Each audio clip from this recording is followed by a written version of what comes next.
आता जी आपण घटनेतील नावं बघणार आहोत आणि जी मूळ घटना आहे यांचा काही संबंध नाही. सगळी नावं आपण फक्त कथा सांगण्यासाठी म्हणून घेत आहोत. संपत आणि सविता यांचं 5 ते 7 वर्षापूर्वी लग्न झालंय. संपत हा एका संस्थेमध्ये कारकून या पदावरती काम करतोय आणि या पदावरती काम करत असतानाच मग चांगली नोकरी होती, पगार होता, बऱ्यापैकी पगार होता. त्याच्यामुळे मग त्याचं लग्न सवितासोबत झालेलं आहे. घरच्यांनी देखील हा विचार केला आहे, की आपला जावई कारकून आहे आणि आज ना उद्या त्याला संस्थेमध्ये बढती मिळेल, पगारवाढ मिळेल आणि आजचा तुटपुंजा पगार उद्या दुप्पट किंवा तिप्पट होईल याची खात्री होती. कारण ह्या संस्थेमध्ये 5-7 वर्षापूर्वी प्रायोगिक तत्त्वावरती कामावरती रुजू झालेला होता आणि काही वर्षांमध्ये परमनंट होण्याची त्याला आशा अपेक्षा होती आणि तशा स्वरूपाची आश्वासनं देखील त्याला संस्थेमार्फत दिली गेलेली होती. संपत हा सकाळी कामावरती जायचा, दिवसभर संस्थेसाठी काम करायचा आणि संध्याकाळी घरी यायचा. सवितासोबत त्याचा सुखाने संसार सुरू होता आणि या सुखी संसारामध्ये त्यांना लवकरच एक अपत्य झाले, मुलगा झालेला आहे आणि या तिघांचं कुटुंब आता आहे त्या पगारामध्ये सुखाने नांदत होतं. कारण सविता ही देखील काटकसरी होती. तिला संसार करण्याचा अनुभव होता. तिच्या आईवडिलांकडून ती बऱ्याच गोष्टी शिकून तिने संपतच्या आयुष्यामध्ये पदार्पण केलेलं होतं आणि यामुळे संपत देखील खूप खुश होता. त्याला मनासारखी बायको मिळाली होती. बायकोचा स्वभाव चांगला होता, संसार सांभाळून घेणारी होती, काटकसरी होती. त्याचबरोबर नवऱ्याच्या प्रत्येक गोष्टीमध्ये सहयोग करणारी बायको मिळाल्यामुळे संपत देखील खुश होता. कालांतराने त्यांना दुसरं अपत्य झालं आहे, मुलगी झालेली आहे.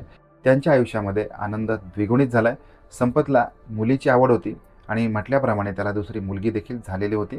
त्याच्यामुळे मग संपत आणि सविता यांचा संसार आता खुशामखुश होता. पैशामध्ये देखील खूप चांगल्या पद्धतीने त्यांचा संसार जुळून आलेला होता. सगळ्या गोष्टी व्यवस्थित, पद्धतशीर आणि नियोजनबद्ध पद्धतीने सुरू होत्या आणि आता या संस्थेमध्ये काम करत असतानाच दिवसेंदिवस संपतवरची जबाबदारी देखील वाढलेली होती. संस्था देखील जशी मोठी होत होती तशी तशी त्याचा कामाचा व्याप वाढलेला होता आणि कामाचा व्याप वाढत असताना दुसऱ्या बाजूला मात्र संपतची अपेक्षा होती, की आता तरी आपल्या संस्था परमनंट करेल.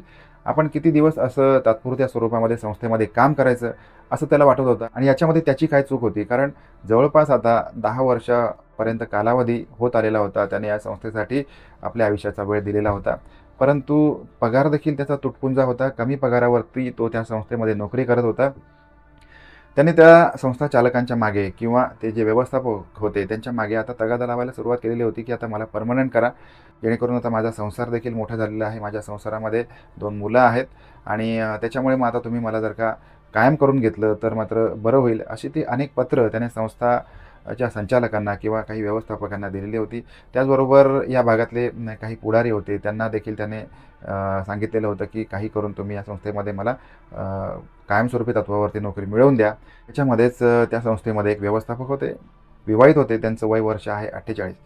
यांच्याशी संपतचा संपर्क झालेला आहे आणि तो या व्यवस्थापकांना म्हणतोय, की साहेब आता इतके वर्ष झाली मी या संस्थेमध्ये काम करतोय, नेटाने काम करतोय. तुम्ही माझं काम अनेक वर्ष बघत आलेलं आहे.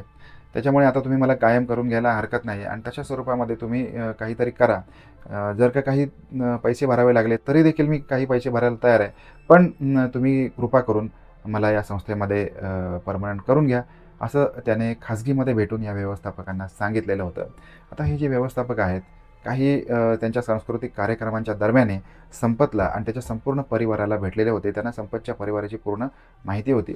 त्याचबरोबर अनेक वेळा त्यांची जी नजर होती संपतच्या बायकोवरती म्हणजे सवितावरती गेलेली होती आणि सविता त्यांना मनोमन आवडत होती. पण आता ह्या सगळ्या गोष्टी सांगणार कशा? आता हे जे व्यवस्थापक होते एक प्रकारे आंबट शौकीन व्यक्ती होते. आंबट शौकीन म्हणजे आपल्या घरामध्ये सगळ्या गोष्टी असताना, सुखवस्तू असताना आपल्या घरामध्ये आपली बायको होती. तरी देखील यांना बाहेरच्या गोष्टींचा नाद होता. लोकांच्या बायकांवरती यांचा डोळा होता आणि घराच्या बाहेर असताना त्यांची अनेक लफडी होती. अनेक बायकांशी त्यांचे संबंध होते आणि असे हे व्यवस्थापक वय वर्ष 48. आता यांना एक गोष्ट लक्षात आलेली आहे, की संपतला गरज होती ती परमनंट नोकरीची. कारण त्याच्यावरती जबाबदारी होती, 2 मुलांची जबाबदारी होती. घरी त्याच्या जे शेतीभाती होती हे त्याला पुरेल इतकी नव्हती. त्याच्यामुळे मग हा संपूर्णपणे त्या संस्थेच्या नोकरीवरती अवलंबून होता. आता ही गोष्ट या व्यवस्थापकांच्या लक्षात आलेली होती. त्याच्यामुळे मग त्यांनी काय सांगितलं, की एक दिवशी शनिवारी संध्याकाळी त्यांनी सांगितलं, की संपत तुम्हाला भेटायला ये, मला तुझ्याशी महत्त्वाचं नोकरीविषयी बोलायचं आहे. आता संपतचे डोळेसुद्धा लकाकलेले आहेत. आपल्या आयुष्यात काहीतरी चांगलं घडणार म्हणून तो साहेबांना लगबगीने शनिवारी संध्याकाळी भेटायला गेलेला आहे. साहेबांची भेट एका छोट्याशा टपरीवाल्या हॉटेलमध्ये साहेबांनी त्याची भेट घेतलेली आहे. साहेबांनी एक सिगारेट मागवली आणि सिगारेटचा झुरका त्याने ओढला आहे. संपतकडे रोखून बघतात. त्याला ते म्हणतात की तुला परमनंट व्हायचं आहे का? संपत देखील त्यांना म्हणतो, हो साहेब, किती वर्ष झाली या संस्थेमध्ये मी काम करतोय, पाठपुरावा करतोय, मला लवकरात लवकर परमनंट करा. आता प्रश्नार्थक नजरेने साहेबांनी संपतकडे बघितलंय. संपतला वाटत होतं की साहेब आता काहीतरी आपल्याला गुड न्यूज देणार, काही महत्त्वाची माहिती देणार. यासाठी संपत देखील आशाळभूत नजरेने त्यांच्याकडे बघत होता. आता काय होतं की साहेब थेट मुद्द्याला हात घालतात आणि त्याला म्हणतात, आता काही लोक असतात ते असे करारी असतात किंवा काही लोक इतके नीच असतात की आपण चुकीचं करतोय किंवा एखाद्या माणसाला आपण चुकीचं बोलतो हे त्यांच्या लक्षात येत नसतं. त्यांनी सिगरेटचा झुरका मारता मारता संपतकडे रोखून बघितले आणि ते त्याला म्हणतात, तुला या संस्थेमध्ये परमनंट करून घेणे माझ्यासाठी सहज शक्य आहे. या संस्थेमधला माझा हुद्दा तुला माहिती आहे. माझ्या मागे पुढे अनेक लोक असतात. या भागामध्ये पुढारी लोक देखील मला ओळखतात. त्याच्यामुळे तुझ्यासारख्या माणसाला परमनंट करून घेणे, तुझा पगार वाढवणे, तुला वेळच्या वेळी बोनस आणि सगळ्या रकमा देणे माझ्यासाठी खूप सोपी गोष्ट आहे. काही कालांतराने मी तुझं प्रमोशन देखील करेन. पण आता पण म्हटल्यानंतर साहेब थांबलेले आहेत. साहेबांनी पॉज घेतला आहे. दुसऱ्या बाजूला संपत त्यांच्याकडे आता रोखून बघतोय, प्रश्नार्थक नजरेने बघतोय. साहेब पण म्हणजे आता पैशाची मागणी करणार असं त्याला वाटतंय. साहेबांना तो म्हणतो, साहेब माफ करा, माझ्याकडे इतके पैसे तुम्हाला आत्ताच द्यायला नाही आहेत, पण माझा पगार वाढला, मला कायम करून घेतलं की तुम्हाला मी वर्षावर्षाने टप्प्याटप्प्याने मी तुम्हाला पैसे देत जाईन, पण कृपा करून तुम्ही मला संस्थेमध्ये परमनंट करून घ्या. साहेब हसले आणि पुन्हा एकदा त्याच्याकडे बघून साहेब म्हणतात की यातलं मी तुझ्याकडे काहीच मागणार नाही आहे. मी तुझ्याकडे जी गोष्ट मागणार आहे ती देणं तुला सहज शक्य आहे, याचा तू विचार करून बघ. आणि साहेबांनी थेट मुद्द्याला हात घातला आहे. तुमच्या लग्नाला किती वर्ष झाली? संपत म्हणतो, साधारण 10 वर्ष झाली साहेब. जेव्हापासून मी संस्थेमध्ये काम करतोय त्याच वर्षी माझं लग्न देखील झालेलं होतं आणि आता 2 मुलं देखील मला झालेली आहेत. साहेब म्हटले, मला हे सगळं माहिती आहे, पण आता मी तुला थेटच सांगतो, जर का तुला या संस्थेमध्ये परमनंट व्हायचं असेल तर मात्र तुला तुझ्या बायकोला माझ्याकडे पाठवावं लागेल. आणि जर तू तुझ्या बायकोला माझ्याकडे पाठवण्यासाठी तयार केलंस तर मात्र तुझी नोकरी ही कायमस्वरूपी झाली, पक्की झाली, हे मात्र 100%. आता संपतच्या डोळ्यामध्ये अश्रू उभे राहिलेत.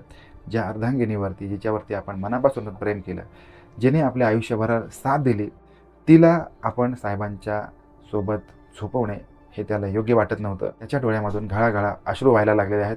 त्याने मान खाली घेतली आणि त्या टपरीतून तो बाहेर पडला. साहेबांकडे पाठ फिरवून तो आपल्या घरच्या दिशेने तरातरा चालत गेला.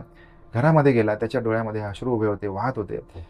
विमनस्क अवस्थेमध्ये एका खुर्चीमध्ये बसला. बायकोने त्याला चहा आणून दिला आणि बायकोलाही माहिती होतं आज काहीतरी असं घडलंय जे विपरीत आहे आणि जे आपल्या नवऱ्याच्या मनाविरुद्ध घडलेलं आहे. ती देखील काहीच बोलली नाही. ती किचनमध्ये गेली, स्वयंपाक करायला लागली. दोघांनीही जेवण केलं आणि मग रात्रीच्या वेळेला तिने विचारलं की काय झालं. त्यावेळेला संपत म्हणतो, आज मला साहेबांनी प्रमोशनसाठी बाहेर बोलवून घेतलं. जे काही घडलं ते त्याने आपल्या बायकोला सांगितलं. बायकोला म्हणतोय की साहेबांनी मला तुझी मागणी केली, तुझ्यासोबत झोपण्यासाठी त्यांनी आग्रह केला आणि जर का तू त्यांच्यासोबत झोपलीस तर मात्र माझी नोकरी पक्की होईल असं त्याने सांगितलं. सविता अत्यंत कणखर, अत्यंत स्वाभिमानी स्त्री होती आणि आपल्या माहेरी असताना देखील तिने अत्यंत कष्टामध्ये दिवस काढलेले होते, कष्टामध्ये जगलेली होती. तिच्या डोळ्यामध्ये आता स्वाभिमान आलेला होता किंवा तिचा चेहरा निखारलेला होता, रागाने लालबुंद झालेला होता. तिला असं वाटत होतं की या क्षणी तो व्यक्ती जर का तिच्या समोर असता तर त्याच क्षणाला तिने त्याला आडवा केला असता असं त्याला वाटत होतं. तिने आपल्या नवऱ्याला, आपल्या संपतला धीर दिला. ती त्याला म्हणते की आपल्याला काहीच गरज नाही. कितीही नोकरी प्रिय असली किंवा या नोकरीमध्ये कितीही काही प्रलोभनं असली, कितीही पगारवाढीची अपेक्षा असली आणि आता तुम्ही ज्या परिस्थितीमध्ये असाल त्या परिस्थितीमध्ये देखील आपल्याला राहावं लागलं तरीसुद्धा माझी आयुष्यभर आहे त्या परिस्थितीमध्ये राहायची तयारी आहे. मी माझ्या माहेरी शिलाईचं काम शिकलेले होते. मला एक शिलाई मशीन तेवढी घेऊन द्या आणि मी घरातून शिलाई मशीनचं काम सुरू करते आणि आपल्या संसाराला हातभार लावते. अशा आश्वासक शब्द तिने आपल्या नवऱ्यासमोर काढले. दोघे झोपी गेले. दुसऱ्या दिवशी मात्र संपत उठलेला आहे. अत्यंत स्वाभिमानाने त्या संस्थेमध्ये त्याने नोकरीची पुन्हा एकदा नव्याने सुरुवात केलेली आहे. ज्या वेळेला तो व्यवस्थापक संपत समोर येत होता त्या वेळेला अत्यंत कटाक्षाने तो त्या व्यवस्थापकाकडे बघत होता, रागाने बघत होता, लालबुंद होत होता आणि आपल्या कामाला पुन्हा एकदा नव्याने सुरुवात करत होता.